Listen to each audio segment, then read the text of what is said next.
Cynthia, éteins les lumières. Cynthia, n'utilise pas de micro-ondes. Cynthia, n'allume pas le chauffage. Tu vas dépenser trop d'électricité. Des phrases que j'ai entendues depuis mon enfance jusqu'à aujourd'hui. Je viens d'un pays où l'électricité se partage entre ce que l'État nous fournit et entre l'abonnement que nous avons souscrit auprès des propriétaires de groupes électrogènes. 5 ampères, 10 ampères, ça dépend de nos besoins. Vous vous demandez d'où je viens. Je suis libanaise. Je viens d'un pays connu par sa beauté, son hospitalité, son tourisme. Mais malheureusement, après la révolution de 2019 et l'explosion de 4 août, tout a changé. La monnaie locale a connu un décrochage majeur et le dollar qui s'échangeait à 1500 avant s'échange à plus de 30 000 livres libanaises aujourd'hui. L'État nous fournit l'électricité pour un maximum de 6 heures par jour et les propriétaires de groupes électrogènes ont boycotté de nous donner de l'électricité avant que leur salaire augmente. Au milieu de tous ces problèmes, j'ai trouvé un sujet de thèse dans le domaine photovoltaïque. J'ai dit, c'est bon, je postule et je reviendrai sauver mon pays. Mais sérieusement, qui parmi nous n'aime pas s'épargner de dépenser de l'argent? Personne! Convertir l'énergie solaire en électricité est une solution qui nous fera économiser d'énormes dépenses.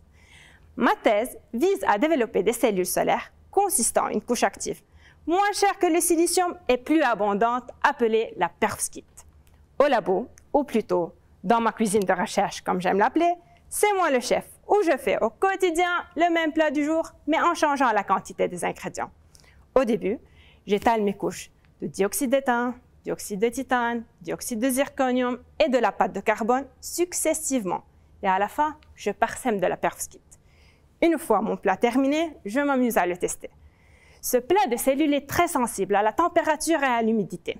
Alors mes recherches sont divisées entre 2 parties. D'une part, étudier les mécanismes de maturation, c'est-à-dire les effets qui aident à l'augmentation du rendement de ces cellules, et d'une autre part, les mécanismes de dégradation. Du coup, grâce à un four, je crée un environnement de conditions extrêmes, température 85 degrés, humidité 85%. Je lance des campagnes de vieillissement, je mets mes cellules et je suis leur rendement en fonction du temps. Mais imaginons si d'ici la fin de ma thèse, je trouve la recette parfaite qui permettra à la cellule de garder une grande stabilité et un bon rendement malgré toutes les conditions difficiles de température et d'humidité. Comme ça, nous nous dirigeons vers la fabrication à grande échelle sans se soucier des dépenses électriques et tout cela grâce à notre cher ami inépuisable, voisin de notre planète Terre, notre cher Soleil.